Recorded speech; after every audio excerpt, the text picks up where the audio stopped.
नमो अरिहन्ताणं नमो सिद्धाणं नमो आयर्याणं नमो वज्रायाणं नमो लोहे सवसाहुणं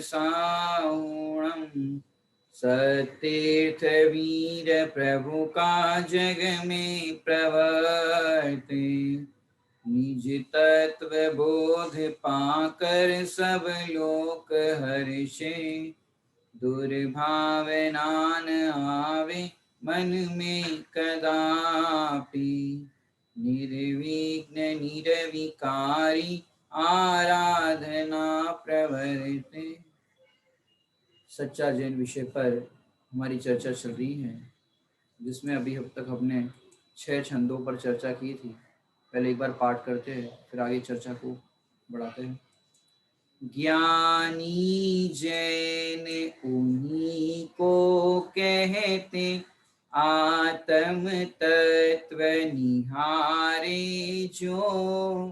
जो का त्यों जानी तत्वो को यायक में चित धारे, जो सच्चे देव शास्त्र गुरुवर की परम प्रतीति लावे, जो वीतराग विज्ञान परिणति सुख का मूल विचारे, जो नहीं मिथ्यात्व अन्याय अनीति सप्त व्यसन के त्यागी, जो पूर्ण प्रामाणिक सहज अहिंसक निर्मल जीवन धारे, जो पापों में तो लिप्त न होवे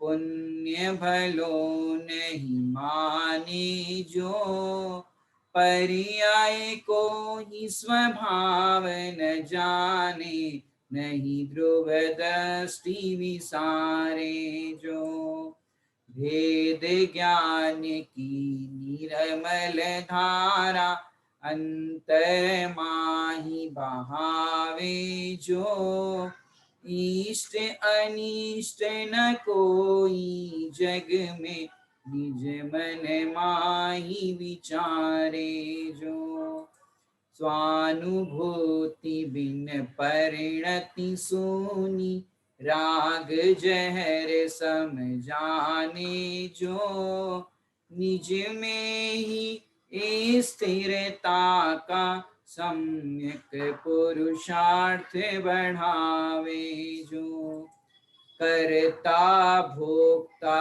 भाव न मेरे ज्ञान स्वभाव ही जाने, जो स्वयं त्रिकाल शुद्ध आनंदमय निष्क्रिय तत्व चितारे, जो क्या कह रहे हैं यहाँ पर 7वें नंबर के छंद पर चर्चा करनी है।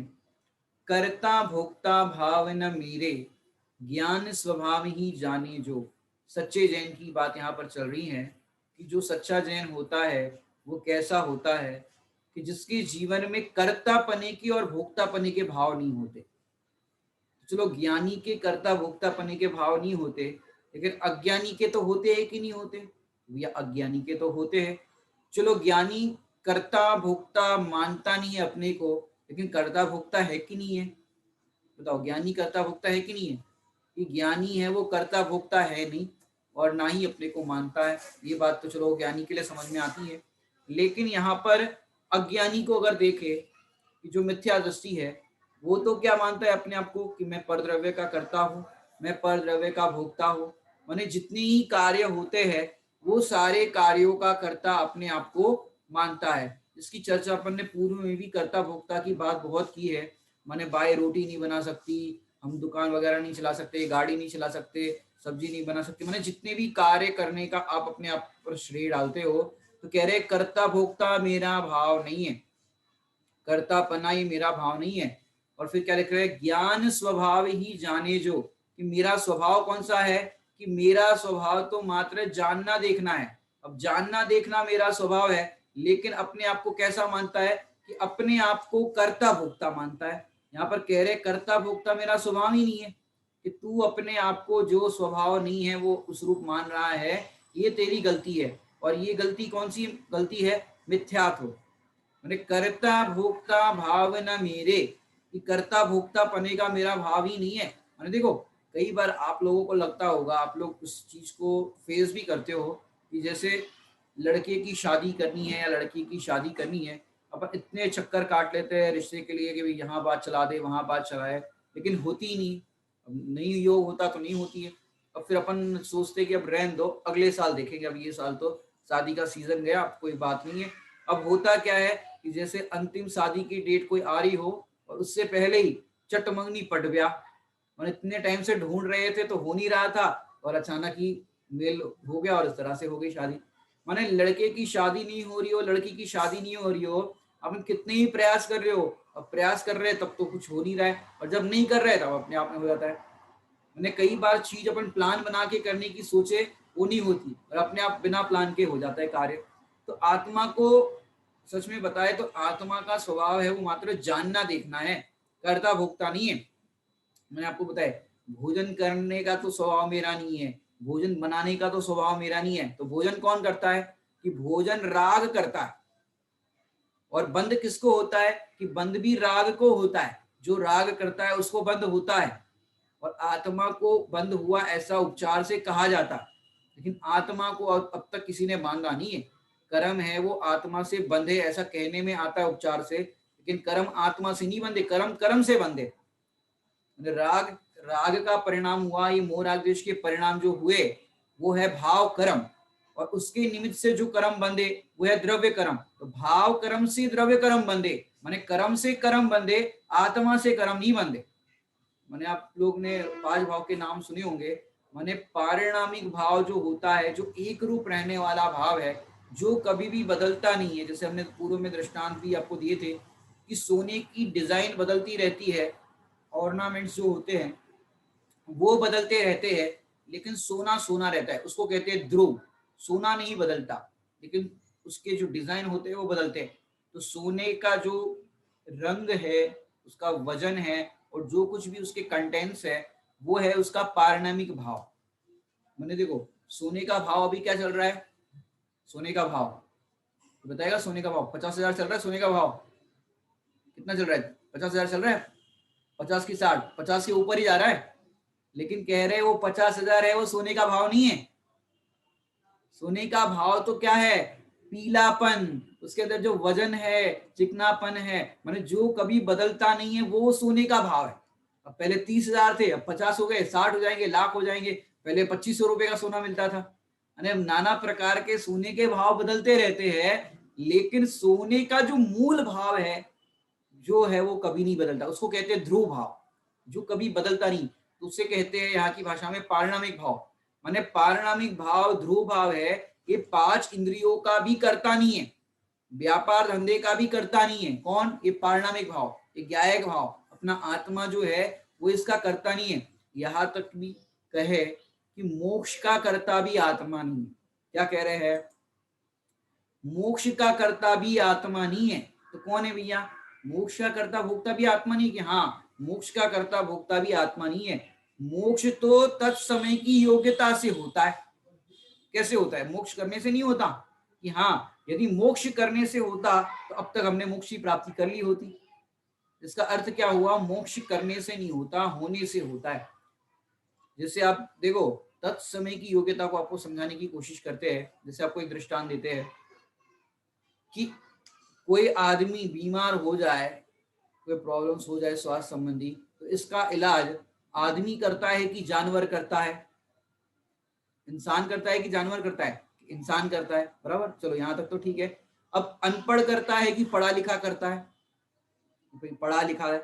अब पढ़ा लिखा करता है तो फिर सीए भी है, इंजीनियर भी है, वकील भी है, जज भी है, बिजनेसमैन भी है। बताओ वो करेगा कि नहीं करेगा? आदमी तो वो भी है।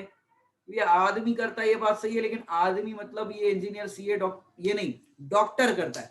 चलो डॉक्टर करता है, यहाँ पर बात आ गई।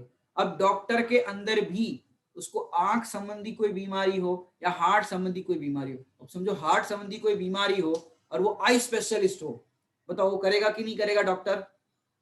हार्ट का प्रॉब्लम है, अब आई स्पेशलिस्ट डॉक्टर है, ईएनटी का डॉक्टर है, बताओ वो करेगा कि नहीं करेगा? कि नहीं करेगा। चलो वो कौन करेगा? कि भी हार्ट स्पेशलिस्ट करेगा। ठीक है ना, यहां तक तो बात ठीक है। अब हार्ट स्पेशलिस्ट के अंदर भी देखो, आपका खुद का पोता, खुद का घर का ही बच्चा पोता अमेरिका से पढ़ करके आया है, और वो भी कौन सी पढ़ाई? डॉक्टर की पढ़ाई, वो भी हार्ट स्पेशलिस्ट। वो डॉक्टर बन के आया, हार्ट स्पेशलिस्ट होकर के डॉक्टर आया, स्पेशलाइजेशन उसने किया डॉक्टर में। अब वो आपके पोते ने अभी तक किसी के ऊपर हाथ साफ नहीं किया है, मतलब एक आध को ऊपर नहीं पहुंचाया है। अब बताओ, आपको हार्ट अटैक की प्रॉब्लम हो जाए तो अपने बेटे से, पोते से इलाज कराओगे कि नहीं कराओगे? अब दूसरे से कराओगे तो आपको 10 लाख रुपए देने पड़ेंगे, 50 लाख रुपए देने पड़ेंगे, समझो। अब सोचो 50 लाख रुपए देने पड़ेंगे, कराओगे कि नहीं कराओगे? अपने पोते से, कि अपने पोते से नहीं कराएंगे, क्यों? अभी तक उसको प्रैक्टिस नहीं है। अब बिना प्रैक्टिस के हम पे प्रैक्टिस करेगा तो हो गया काम, तो अपने पोते से नहीं कराओगे। चलो एक डॉक्टर ऐसा है कि जो हर हफ्ते अमेरिका से आता है या महीने में एक बार अमेरिका से आता है। अब वो डॉक्टर कैसा है कि वो सिर्फ सैटरडे संडे 2 दिन के लिए आता है। अब वो ऑपरेशन करता है सुबह सुबह 7 बजे से लेकर के रात को 2 बजे तक। कितने बजे तक? सुबह 7 बजे से लेकर के रात को 2 बजे तक ऑपरेशन करते रहता है। अब सुबह 7 बजे आप ऑपरेशन कराओगे, उसकी फीस है 50 लाख रुपए। कितनी फीस है? 7 बजे ऑपरेशन कराओगे तो उसकी फीस है 50 लाख रुपए। और वही डॉक्टर से आप ऑपरेशन रात को 2 बजे कराओगे तो उसकी फीस है 10 लाख रुपए। बताओ ऑपरेशन कब कराओगे आप? कितने बजे कराओगे? डॉक्टर तो वही है, स्पेशलिस्ट है। अब सवेरे 7 बजे ऑपरेशन कराओगे तो 50 लाख, और रात को 2 बजे कराओगे तो 10 लाख। कराओगे कितने बजे? पंडित जी हम तो 7 बजे कराएंगे, भले ही 50 लाख रुपए लग जाए तो लग जाए, लेकिन 7 बजे कराएंगे। क्यों? आजकल उसका रिव्यू जो होता है वो इंटरनेट पर मिल जाता है कि 7 बजे ऑपरेशन होता है, या सुबह सुबह जितने भी ऑपरेशन होते हैं वो 100% सक्सेसफुल।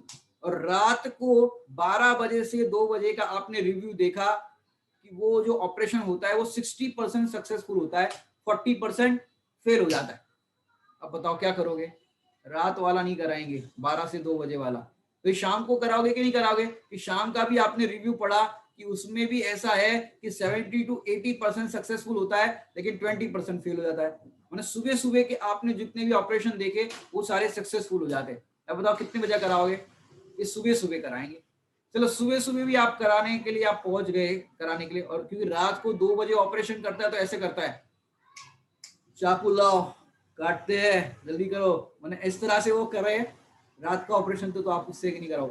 अब सुबह सुबह भी ऑपरेशन करने के लिए डॉक्टर साहब आ गए, 7 बजे का आपने अपॉइंटमेंट लिया। अब उस समय डॉक्टर साहब की पत्नी का फोन आ गया घर से कि आप नाश्ता करके नहीं गए, आपको पूरा दिन काम करना रहता है, सवेरे से आप नाश्ता नहीं किया है, अब कैसे काम करोगे? अब वो पत्नी गुस्सा कर रही है यहाँ पर, और यहाँ पर पति ने भी, डॉक्टर ने भी गुस्सा किया कि तुम्हें पता नहीं है टाइम पे नाश्ता तैयार करके रखा करो, अभी 5 मिनट लेट हो गए, यहाँ पर अपॉइंटमेंट थी, अपॉइंटमेंट के टाइम पे मैं लेट हो जाता। अब पति पत्नी का झगड़ा चल रहा है फोन पे। फिर कहा ठीक है अभी फोन रखो मैं ऑपरेशन कर रहा हूँ, चलो जल्दी चाकू लाओ चाकू लाओ। ऐसे हड़बड़ाहट में गुस्से में ऑपरेशन करने के लिए डॉक्टर साहब कहे तो कराओगे कि नहीं कराओगे? डॉक्टर वही है, स्पेशलिस्ट वही है, लेकिन वो क्रोध चल रहा है, उसके दिमाग में क्रोध है, तो क्रोधी से क्रोधी डॉक्टर से कराओगे कि नहीं कराओगे? कि नहीं कराओगे।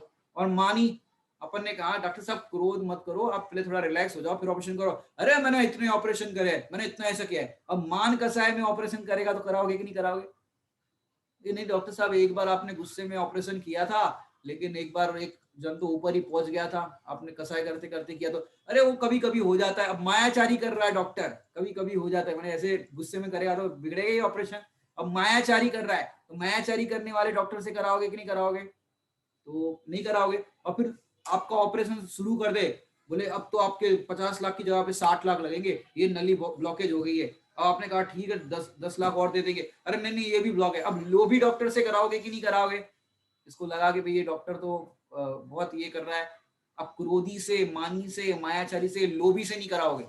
डॉक्टर वही है, सुबह सुबह फ्रेश माइंड होता है तो आप उससे कराना चाहोगे। अब डॉक्टर वही है, ऑपरेशन करने वाला इक्विपमेंट, हॉस्पिटल, सब कुछ वही है, लेकिन आप उसको क्यों सवेरे कराना चाहते हो, उसका मूड अच्छा हो तब क्यों कराना चाहते हो? योग्यता, इसको कहते हैं तत्समय की योग्यता। उस समय उसकी जो योग्यता है वो ऑपरेशन करती है। डॉक्टर ऑपरेशन नहीं करता, उसकी जो स्पेशलिटी है उससे ऑपरेशन नहीं होता, लेकिन उस समय जो ऑपरेशन कर रहा है उसकी योग्यता से हो रहा है। अब कुछ ऑपरेशन सक्सेसफुल होते हैं, कुछ नहीं होते। सवेरे वाले सक्सेसफुल होते हैं, शाम को नहीं होते। रात को 12 से 2 बजे के अंदर कई लोग तो हो ही जाता है उनका काम। अब बताओ, डॉक्टर वही है, इक्विपमेंट वही है, सब कुछ है, लेकिन उस समय की जो योग्यता है वो नियामक कारण है। इसका अर्थ क्या हुआ? डॉक्टर ऑपरेशन नहीं करता, वो योग्यता ऑपरेशन करती है। ये तो हो गया डॉक्टर की दृष्टांत के अंदर, इसको कहते हैं तत्समय की योग्यता। ऐसे ही हम रोटी नहीं बनाते, रोटी तो तत्समय की योग्यता से फूलती है और बनती है। सारे कार्य जगत के जितने भी होते हैं वो तत्समय की योग्यता से होते हैं, हमारे करने से नहीं होते। क्या कह रहे हैं? जितने भी जगत में दुनिया में काम होते हैं वो सारे तत्समय की योग्यता से होते हैं, हमारे करने से नहीं होते। यदि हमारे करने से काम हो तो हर समय अच्छा काम होना चाहिए, कोई काम बिगड़ना नहीं चाहिए, लेकिन तत्समय की योग्यता है वो नियामक कारण है। जो भी अपन पढ़ रहे थे, ये करता भोक्ता भाव न मेरे। अब जब डॉक्टर, कोई पेशेंट मर जाता है, डॉक्टर कहता है आई एम सॉरी, हम बचा नहीं पाए। अब डॉक्टर बोलता है आई एम सॉरी, हम बचा नहीं पाए।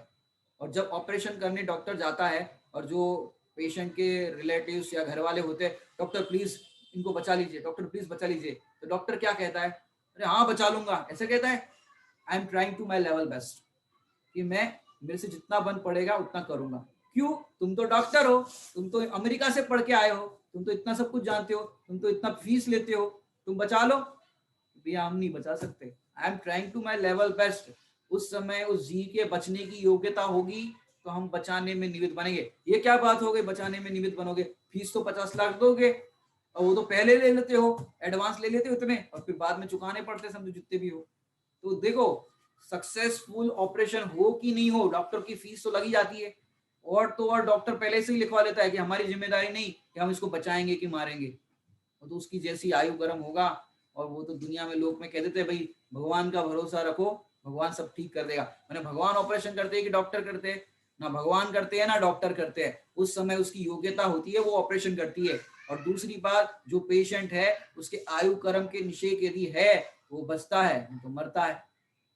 इसका अर्थ क्या हुआ? विश्व में जितनी भी पर्याय होती है उसके हम कर्ता भोक्ता नहीं है।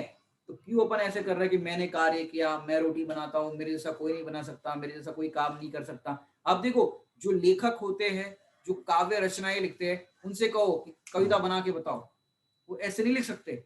उनका जब मूड अच्छा चल रहा हो, उस मूड के अंदर अपने आप कलम चल जाती, चाह करके कोई करने की कोशिश करे नहीं बनता।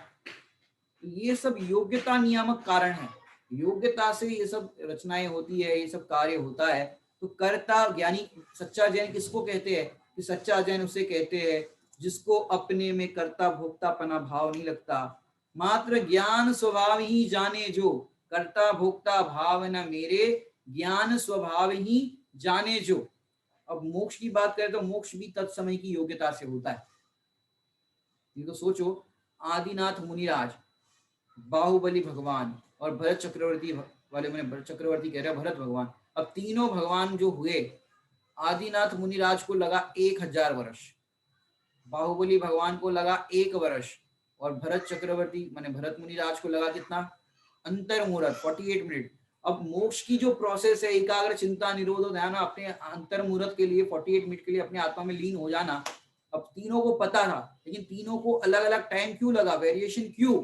योग्यता। वो तत्समय की योग्यता 1000 साल बाद आई, वो 1 साल बाद आई, एक 48 मिनट में ही आ गई। तो सबकी योग्यता जुदी जुदी होती है, तत्समय की योग्यता, और तत्समय की योग्यता से ये कार्य होता है, हमारे करने से कोई कार्य नहीं होता। ये तत्समय की योग्यता है। अब और आपको बताते हैं कि कैसे, जैसे आप लोग देखो, जो यहाँ शब्द लिखा है, ज्ञान स्वभाव ही जाने जो। क्या कह रहे हैं? ज्ञान स्वभाव ही जाने जो। ज्ञान स्वभाव ही जानने जो मतलब कि आप लोग देखो, दर्पण खरीदने जाते हो, कभी दर्पण खरीदने गए हो आप लोग? मिरर, मिरर, दर्पण खरीदने जाते हो तो दर्पण को आप देखते हो कि चेहरे को देखते हो? दर्पण खरीदने जाते हो, दर्पण में आप चेहरे को देखते हो कि दर्पण को देखते हो? भैया देखते तो चेहरे को है, लेकिन दिखता है दर्पण। जितना चेहरा अच्छा साफ सुथरा दिखेगा, स्वच्छ दिखेगा, उतना अच्छा क्या समझते हैं कि दर्पण बहुत अच्छा है। ऐसे ही यहाँ पर चेहरा देखने गए थे कि दर्पण देखने गए थे? कि देखने गए थे तो दर्पण, लेकिन देखना तो देखने गए थे तो दर्पण, लेकिन देखते हैं चेहरा, माने चेहरे के माध्यम से दर्पण देखते हैं। ऐसे दिखाना तो है हमें ज्ञान, दिखाना तो है हमें आत्मा, लेकिन आत्मा को ज्ञेयाकार की दृष्टि से बताते हैं, ज्ञेयों की दृष्टि से बताते हैं। जानने देखने वाला है वो तो आत्मा, लेकिन उस जानने देखने वाले आत्मा को अपन अलग अलग एंगल से दिखाते कि ये आत्मा है, ये आत्मा नहीं है। राग द्वेष के परिणाम हो रहे हैं, ये आत्मा नहीं है, ये तो उसका विभाव परिणाम है, ये ज्ञेय है। राग द्वेष के परिणाम ज्ञेय है और उसको जानने वाला जो आत्मा है वो ज्ञायक है। ऐसे समझाते तो उससे समझाते, माने ज्ञेयाकार के बिना समझा नहीं सकते, इसलिए पर्याय के माध्यम से ज्ञान स्वभाव बताते हैं, पर्याय नहीं बताते। अपन दर्पण खरीदने जाते हैं तो अपना चेहरा देखने नहीं जाते, चेहरा तो अपने पास खूब देखने के लिए है दर्पण, लेकिन जब दर्पण खरीदना हो तो चेहरा तो देखते हैं, लेकिन दर्पण दर्पण पर दृष्टि होते हैं। जैसे देखो, बच्चे को जब मेहमान आते हैं तो अपन क्या बोलते हैं बच्चे को, जब मेहमान आ गए बच्चे को क्या बोलते हैं, तो बेटा जय जिनेंद्र करो, और अपन कहते हैं बच्चे को जय जिनेंद्र करो तो करता ही नहीं है। अपन बच्चे को बोलते हैं इनको पोएम सुनाओ, तुमने याद करी है पाठशाला में, कौन सी सुनाई थी, गुड्डू एक लड्डू को पाकर, सुनाओ तो जरा पंडित जी को सुनाओ। अब जितनी बार हम कहीं घर जाते हैं किसी के और बोलते हैं कि ये बच्चे को कहती है जो उसके पेरेंट्स होते हैं पंडित जी को सुनाओ, वो तभी सुनाता ही नहीं है। अब ऐसा क्यों? अब वो घर वाले जो पेरेंट्स है वो क्या दिखाना चाहते हैं, वो उनको कविता नहीं सुनाना है, उनको तो ये सुनाना है हमारा बच्चा पाठशाला में जाता है तो कितना इंटेलिजेंट है, दिखाना तो ये है, कविता नहीं सुनाना। ऐसे ही भैया केवल ज्ञान से केवल ज्ञान नहीं बताना, उससे ज्ञान से आत्मा की महिमा बतानी कि वो आत्मा कितना महिमा वाला है, कितना महिमाशाली है, कि जिसका आश्रय करने पर केवल ज्ञान प्रकट होता है। तो उस आत्मा की महिमा है। माने देखो, जैसे किसी की शादी फिक्स करते हैं या सगाई होती, जैसे लड़की के पापा लड़का देखने गए, लड़की को लेके नहीं गए थे, लेकिन लड़का देखने गए, मीटिंग बाद में होना था। अब लड़का देख करके लड़की के पापा आए, कहीं गए थे तो किसी ने बोला कि भाई यहाँ इनका लड़का है, वो शादी लायक है, आपकी बच्ची के लिए अच्छा है। अब लड़का देखने के लिए गए, अब वो लड़का देख करके उस लड़की के पापा आए और फिर पूछा उसकी मम्मी ने, अब लड़की ने नहीं पूछा, आजकल की बहू लड़कियां तो पूछ ले, लेकिन चौथे काल की हो तो लड़की नहीं पूछती, उसकी मम्मी पूछती है लड़की की कि आप लड़का देखने गए थे, कैसा था लड़का? बोले लड़का तो बहुत बढ़िया है। बोले लड़का बढ़िया है तो कैसा बढ़िया है? उन्होंने कहा उसके पास 5 कार है। अब किसका वर्णन कर रहे वो? लड़के के पास 5 कार है, 3 बंगले हैं। अब बताओ किसका वर्णन कर रहे? लड़के का कर रहे कि उसके बैकग्राउंड का वर्णन कर रहे? अब देखो 5 कार है, 3 बंगले हैं, इससे क्या समझ में आया कि लड़का है वो धनी है, बराबर, ये बात समझ में आई। फिर लड़के के पास इतनी डिग्री है, डॉक्टर है, ऐसा है वैसा है, ये सब बताया, इससे क्या समझ में आया कि लड़का इंटेलिजेंट है, नहीं बात। अब जितना भी वर्णन किया जा रहा है उसका कि इतने पैकेज है, इतना कमाता है, इतना सब कुछ है, गोरा है, ये सब कुछ पूरा जो भी वर्णन किया गया उसका लड़के का, अब वो पूरा वर्णन लड़की ने छुप छुप के सुन लिया। ऐसा देखा होगा आपने, फिल्मों में भी दिखाते हैं, ऐसे छुप छुप के सुन रही है और फिर शर्मा के चली जाती है कि ऐसा है लड़का और पसंद आ गया है, अब अगली तारीख को अपन मिलने जाएंगे और रिश्ता पक्का कर लेंगे। अब लड़की शर्मा करके अंदर चली गई, अब उसने पूरी बातें दिमाग में रिकॉर्ड कर दी। अब समझो संयोग बन गए तो शादी भी हो गई। अब शादी वाली रात को, पहली रात को पति ने पत्नी से पूछा, मैं तुम्हें कैसा लगता हूँ? बोले तुम्हारी वो लाल वाली कार बहुत अच्छी है। क्या बोला? लाल वाली कार बहुत अच्छी, वो तुम्हारी 5 फैक्ट्री है वो बहुत बढ़िया है, उसमें तो वो तुम्हारी फैक्ट्री बहुत बढ़िया है, वो वाला बंगला बहुत बढ़िया है। उसने क्या पूछा, मैं तुम्हें कैसा लगता हूँ? पति ने क्या पूछा, मैं तुम्हें कैसा लगता हूँ? उसको क्या बताना चाहिए था? उसने दिमाग में वो सब रिकॉर्ड कर दिया, इतनी कार है, इतना बंगला है, इतना सोना है, इतना चांदी, तुमने मुझे ये हार बहुत बढ़िया दिया। अरे मैं कैसा हूं ये बोलना मूर्ख। मैंने पूछा क्या? अब देखो उसको पर्याय की महिमा आई, बैकग्राउंड की महिमा आई, लेकिन पति की महिमा नहीं आई। ऐसे ही हमको हमको ये याद है, हमको वो याद है, हमको भक्तामर जी याद है, हमको तत्वासूत्र जी याद है, हमको ये याद है। तुमको ये याद है कि नहीं कि मैं कौन हूं, मैं आत्मा हूं, ये पता है कि नहीं?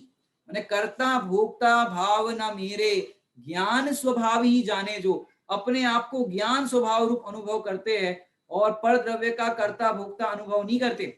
स्वयं त्रिकाल शुद्ध आनंदमय, स्वयं त्रिकाल कि मैं तो त्रिकाल तीनों काल माने भूतकाल में भी, वर्तमान में भी और भविष्य में भी मैं तो मात्र जानने देखने वाला आत्मा हूं। कर्ता भोक्ता मेरा स्वभाव नहीं है, मात्र जानने देखना। तो स्वयं त्रिकाल और फिर क्या कह रहे हैं, शुद्ध आनंद में। अशुद्धता है वो परद्रव्य के संयोग से आती। क्या कहा? अशुद्धता है वो परद्रव्य के संयोग से आती है, और आत्मा ऐसा है जो परद्रव्य का संयोग करता ही नहीं। क्या कह रहे हैं? आत्मा है वो परद्रव्य का संयोग करता नहीं। संयोग में शरीर होने पर भी आत्मा ने उसका संयोग नहीं किया। जो आत्मा शरीर रूप अनुभव करते हैं वो संयोगी भाव को अपना मानते हैं। अगर देह और आत्मा एक हो जाती तो क्या होता? आत्मा जड़ हो जाता। लेकिन आज तक एक नहीं हुए, इससे क्या सिद्ध हो रहा है? संयोग में होने पर भी संयोग रूप नहीं हुआ। तो ज्ञान स्वभाव ही जाने जो कि मैं तो मात्र जानने देखने वाला हूं, कर्ता भोक्ता बिल्कुल भी नहीं हूं। तो स्वयं त्रिकाल शुद्ध और आनंदमय। आनंदमय का अर्थ क्या होता है? आनंद में तो हमको कब अच्छा लगता है? जब बढ़िया बढ़िया मिठाई खाए, बढ़िया बढ़िया टीवी के सीरियल देखे और बढ़िया बढ़िया ये सब करे, घूमने फिरने जाए तो आनंद में लगता है। वो आनंदमय नहीं है। आनंदमय तो अपना आत्मा है। अब आत्मा को कैसे समझाया? अपने आत्मा में आनंद है। आप कभी अकेले में बैठ करके विचार करो, जितने ही संकल्प विकल्प आप परद्रव्य के करते हो, आप जरा विचार करो कि आत्मा में सुख है, आनंद है, बाहर से लाना नहीं है। जैसे शक्कर में मिठास है, वैसे ही आत्मा में ज्ञान है और ज्ञान के साथ सुख भी है। जहां जहां ज्ञान है वहां वहां सुख है। कई बार तो आपको ऐसा लगता होगा किसी से बात नहीं करना है, चुपचाप शांति से बैठे रहे। अकेले में शांति से बैठने में आनंद आता है। क्यों आता है? कोई कुछ बोले तो अपने को लगता है भैया शांति से बैठने दो, हमें कुछ नहीं सुनना अभी। एकांत में बैठ करके शांति से आनंद आता है। क्यों आता है? क्योंकि अपने में आनंद है, तब आनंद मिलता है।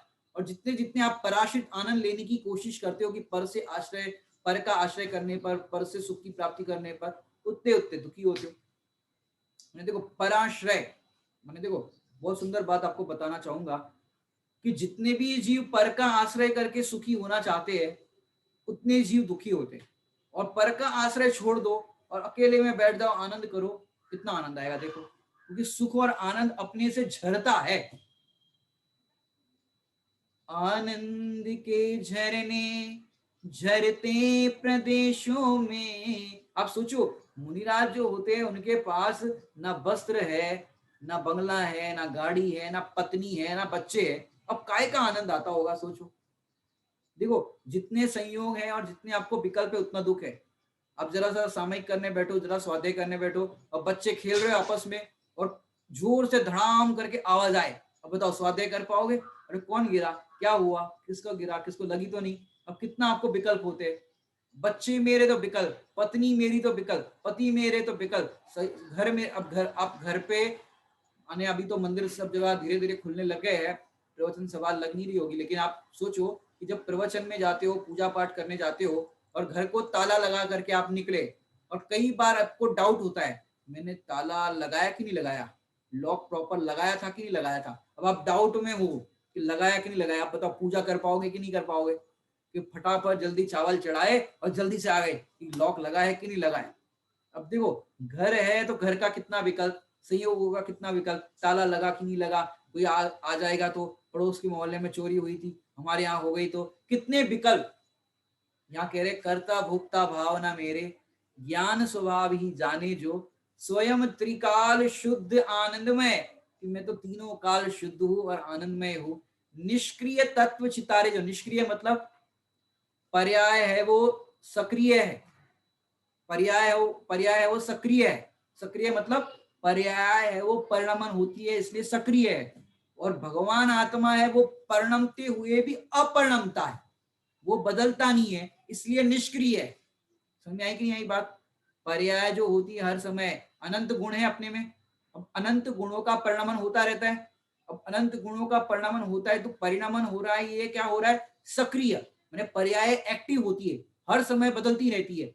और जो भगवान आत्मा है वो निष्क्रिय है। निष्क्रिय मतलब उसके अंदर कोई एक्टिविटी नहीं होती, वो तो ज्यों का त्यों रहता है। जो भी परिणमन होता है वो गुणों का परिणमन पर्याय में होता है। तो भगवान आत्मा तो निष्क्रिय है, और जो ऐसा निष्क्रिय अनुभव करता है उसको आनंद ही आनंद प्रकट होता है। ये अपन ने 7वें छंद पर चर्चा की। अब अंतिम छंद जो है इस सच्चा जैन का, उसकी अपन चर्चा करते हैं। रहे अलिप्त जल जिजो जल में, नित्य निरंजन ध्यावे जो, आत्मन अल्प काल में मंगल रूप परम पद पावे जो। रहे अलिप्त, अलिप्त माने रहते हैं कहां पर, देखो, रहे अलिप्त जलज ज्यो जल में। जलज माने होता है कमल, और फिर जलज कमल ज्यो जल में, कि जैसे पानी के अंदर कमल रहता है लेकिन पानी को टच तक नहीं किया, अनटच रहता है। यदि आपने कमल को देखा हो तो पता चलेगा, दूर से देखने पर ऐसा लगता है कि कमल ने पानी को टच किया है, या पानी ने कमल को टच किया है दूर से देखने पर, लेकिन पास आकर के देखो तो कमलनी पत्र को पानी ने टच तक नहीं किया। ऐसे ही दूर से देखने पर आपको लगता है कि जो ज्ञानी है वो 5 इंद्रिय के विषय भोगों को भोगते हैं।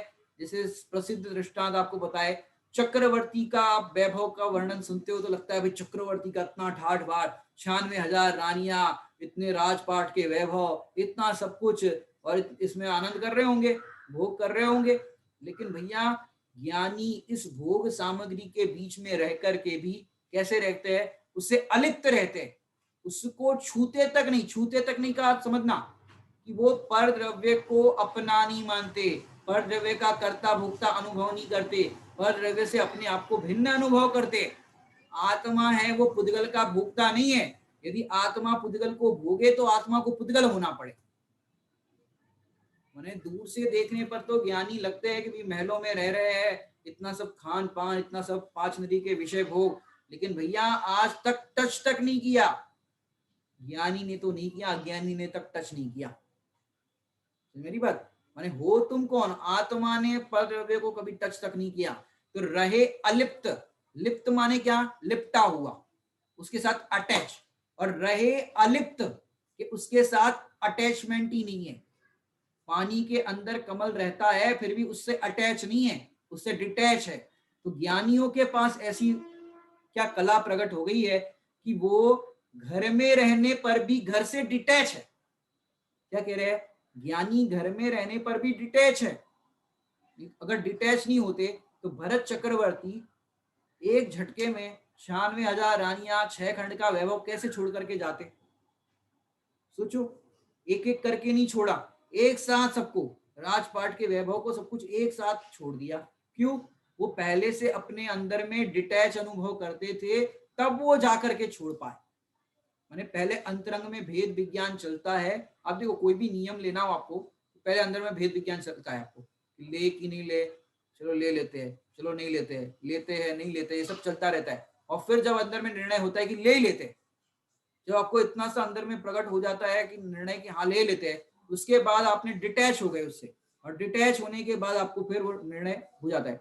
ऐसे ज्ञानी विश्वास अंदर में ऐसा प्रकट हो गया कि पर द्रव्य से मैं सुखी नहीं होता, पर द्रव्य का कर्ता भोक्ता नहीं हूं, तो ऐसा अनुभूति होने पर वो उससे डिटैच हो जाता है। डिटैच मतलब उसमें रहने पर भी उससे अलिप्त।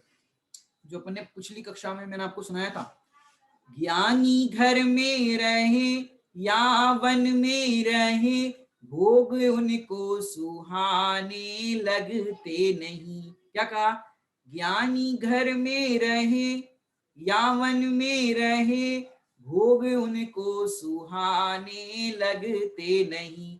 राग की आग में भेद विज्ञान है, इसलिए आग उनको जलाती नहीं, इसलिए आग उनको जलाती नहीं। आग जलाती मतलब कि ज्ञानी 5 इंद्रिय के विषय भोगों में रहते हैं, स्त्री है, राजपाट का वैभव है, सब कुछ है, लेकिन ऐसा होने पर भी जो ज्ञानी है वो ज्ञानी क्या करते हैं कि ज्ञानी उससे अपने आप को भिन्न अनुभव करते हैं। और भिन्न अनुभव करने पर क्या होता है कि वो राग की आग, माने राग उत्पन्न होता भी है तो राग की आग उनको जलाती नहीं, अर्थात वो राग होने पर भी उनको उस अनंतानुबंधी संबंधी कर्म बंध नहीं होता, इसलिए आग उनको जलाती नहीं, मतलब वो कर्म बंध नहीं होता। माने मिथ्यात्व का तो अभाव हो गया है, तो मिथ्यात्व और अनंतानुबंधी संबंधी कर्म बंध नहीं होगा, अप्रत्याख्यान प्रत्याख्यान और संज्वलन होगा, लेकिन अनंतानुबंधी कर्म बंध है, वो अनंत संसार का कारण है, तो ऐसा कर्म बंध ज्ञानी को नहीं होता। तो ऐसा कथन शैली में आता है कि ज्ञानी को बंध नहीं होता, क्योंकि वो अनंत संसार के सामने ये जरा सा बंध है जो बंद होता है वो।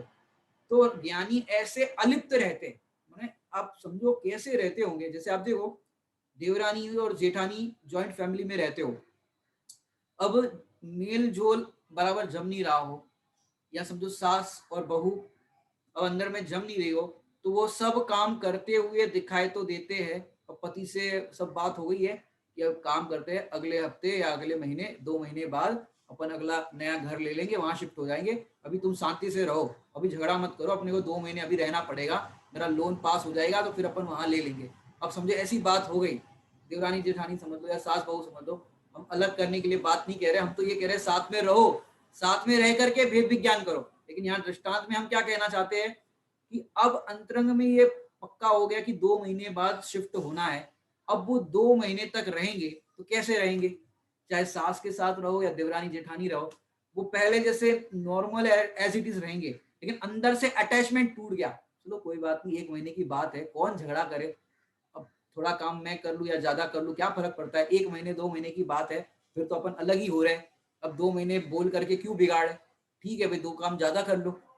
अब अंदर में तो अटैचमेंट वो है टूट गया है, आप डिटैच हो गए, अब कुछ भी काम हो कर तो ले रहे, लेकिन अंदर में क्या लगता है कोई बात नहीं 2 महीने की बात है। ऐसे ज्ञानी को लगता है कोई बात नहीं भैया, अब तो हमें आत्मा का अनुभव हो गया है, अब थोड़े काल की स्थिति, अब मोक्ष में जाएंगे, अब पत्नी है बच्चे है होने दो, सब होने दो, वो उनका परिणमन हो रहा है, सब ठीक है, राग आता है भूमिका अनुसार, लेकिन मैं तो उससे भिन्न हूं, मैं तो अब मोक्ष में जा रहा हूं। अंतरंग में ऐसा भेद विज्ञान ज्ञानी को चलता है, तो घर में रहने पर भी घर में नहीं रहता।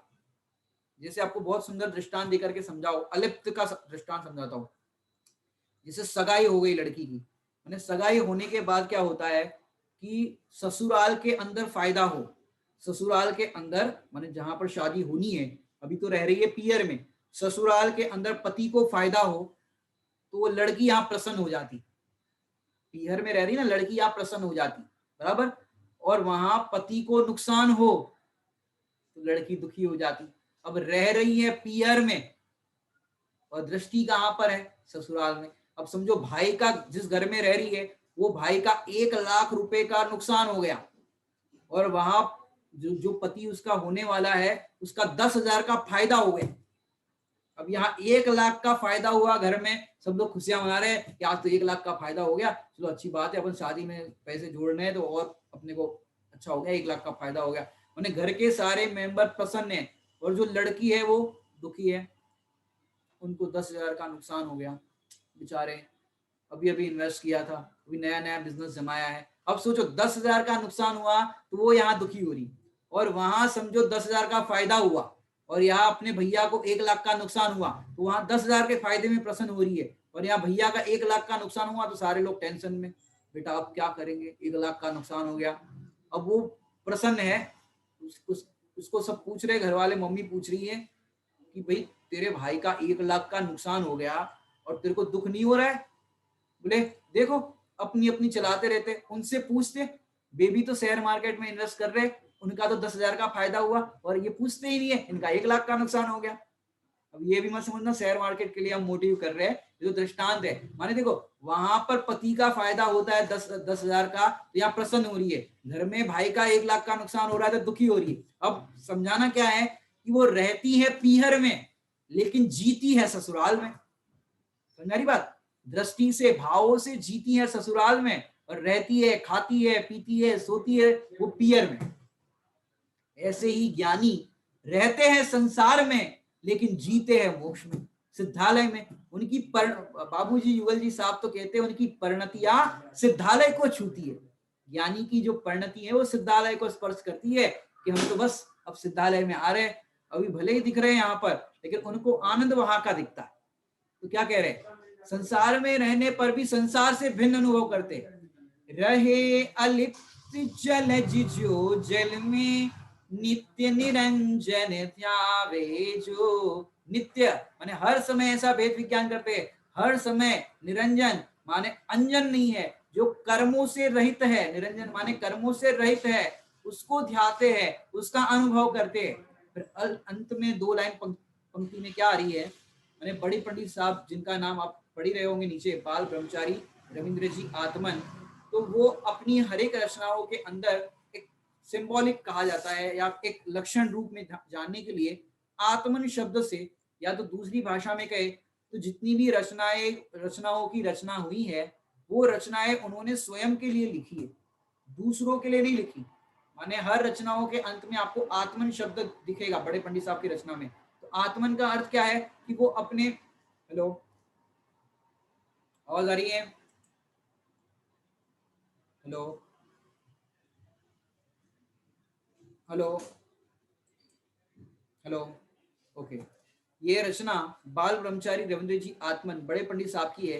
उनकी हर एक रचना के अंदर नीचे आत्मन लिखा हुआ मिलेगा, क्योंकि किस कवि की रचना है ये भी पता चले, इसलिए कवियों के नाम नीचे लिखे हुए होते रचना के अंदर। दूसरी भाषा में आत्मन शब्द इसलिए वो प्रयोग करते हैं कि वो हर रचना में अपने आप को संबोधित करते हैं, उन्होंने किसी और के लिए रचना नहीं लिखी, वो तो अपने लिए रचना लिखी है। तो अंत में क्या रख रहे हैं, आत्मन अल्प काल में मंगल रूप परम पद पावे जो। हे आत्मन, जो अपने आप को ऐसा अनुभव करता है, जो पूरी ऊपर परिभाषा 7 छंदों में दी गई और उसके अंदर भी जो दी कि घर में रहने पर भी, गृहस्थ दशा में रहने पर भी आत्मस्थ रहते हैं। मैंने हमें क्या शिक्षा लेनी चाहिए, गृहस्थ में रहने पर भी आत्मस्थ होना है। तो ऐसे जो रहते हैं सचमुच वो तो अल्प काल में मंगल रूप परम पद, परम पद किसको कहते हैं कि परम पद, परम पद माने सर्वोत्कृष्ट पद, पंच परमेष्टि की परिभाषा पढ़ी होगी, जो परम पद में स्थित है उसको परमेष्टि कहते हैं। परमेष्टि किसे कहते हैं, जो परम पद में स्थित है उसको परमेष्टि कहते हैं। तो अंत में यहाँ पर कह रहे हैं आत्मन अल्प काल में मंगल रूप, मंगल रूप किसका होता है, माने हमको जगत के अंदर देखा जाए तो अपना रूप अच्छा लगता है, माने अपना रूप अच्छा दिख रहा हो, माने चेहरा अच्छा है तो हमारा चेहरा बहुत अच्छा, हम बहुत सुंदर दिख रहे हैं।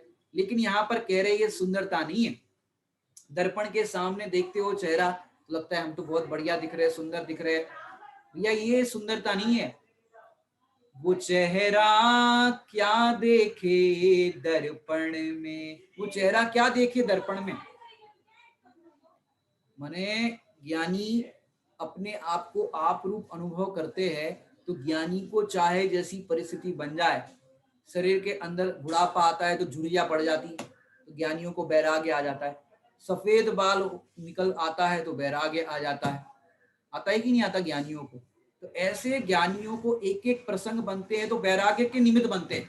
और अपन को ये चेहरा देख करके, शरीर का रूप देख करके क्या होता है, क्योंकि ये सब अनित्य है। मैंने आप देखो, आपको बताए कि जैसे काला शरीर हो तो काला शरीर है उससे मोक्ष की प्राप्ति करने के लिए सहायक है कि बाधक है, गोरा शरीर सहायक है कि बाधक है, कि भाई काला शरीर हो कि गोरा शरीर हो दोनों राख होती है तो काली होती है। गोरे शरीर वाले की राख कैसी होगी मरने के बाद, कि उसकी राख भी काली होगी, काले वाले की भी काली, गोरे वाले की भी काली, इसमें कोई फर्क नहीं पड़ेगा, राख तो राख रूप ही होगी। तो इसके पीछे हम अपने परिणाम क्यों विकृत करें। जिस देह की दृष्टि करते हैं कि ये शरीर हमारा ऐसा है वैसा है, तो कह रहे हैं कि देह की दृष्टि होना ये संसार है। माने देखो, किसी के बाल अच्छे नहीं हो तो सोचते कि भी कर्ली हेयर होते, कर्ली हेयर, वो सोचते हमारे कर्ली हेयर है पूरे स्ट्रेटनिंग वाले होने चाहिए। इसके फल में क्या होगा, इसके फल में तुम्हें अगली गति मिलेगी, अगला कर्म बंद होगा तो फिर से आपको गति मिलेगी, फिर से बाल मिलेंगे, अब बाल ही नहीं मिलेंगे, पूरे 8 कर्मों की रचना होगी, फिर शरीर मिलेगा, फिर कर्म का उदय, फिर देखा तो चेहरा ऐसा मिल गया, फिर चेहरे की डिमांड की। माने हमको ये 4 गति 84 लाख योनि में जितने भी सब कुछ मिलता है, ये ऑन डिमांड मिलता है। हम सिग्नेचर करते हैं पेपर पर कि हमको ऐसा चाहिए, तो ऐसा मिलता है। अब ऐसा मिलता है मतलब पुण्य पाप के उदय अनुसार मिलता है जो भी मिलता है। लेकिन उसका नुकसान क्या है कि आपने जितने सिग्नेचर किए, कर्म के पेपर पर जितने सिग्नेचर किए, उतने उतने आपको कर्म बंद हुए, उतने उतने आपको फल भोगने पड़ेंगे। अब क्या करें? आत्मन अल्प काल में मंगल रूप परम पद पावे जो, कि अब हमको देह ही नहीं चाहिए। क्या नहीं चाहिए? अब देह ही नहीं चाहिए, अब तो शरीर ही नहीं चाहिए, अब तो अशरीरी सिद्ध पद की भावना भाव। अब तो हमें अशरीरी, कौन सा शरीर चाहिए? चाहिए तो शरीर ज्ञान शरीर, ज्ञान शरीरी त्रिविध कर्म मल वर्जित सिद्ध महंता। ज्ञान शरीर ही, माने जिसके पास ज्ञान शरीर होता है, हालांकि सबके पास ज्ञान शरीर है, लेकिन आपको ज्ञान शरीर पर दृष्टि नहीं है, ये शरीर पर दृष्टि है। तो ये शरीर पर दृष्टि होती है तो फिर ज्ञान शरीर पर नहीं होती। तो अब तो ज्ञान शरीर पर दृष्टि करो, और दृष्टि ऐसी करो कि वो दृष्टि छूटे नहीं, और अल्प काल में अपने मंगल स्वरूप की आराधना करते हुए, परम पद की भावना भाते हुए परम पद में स्थित हो जाए। और ऐसे हम सिद्धालय के अंदर विराजमान हो, इसी मंगल भावना से विराम लेते हैं। ओम नमः सिद्धेभ्यो।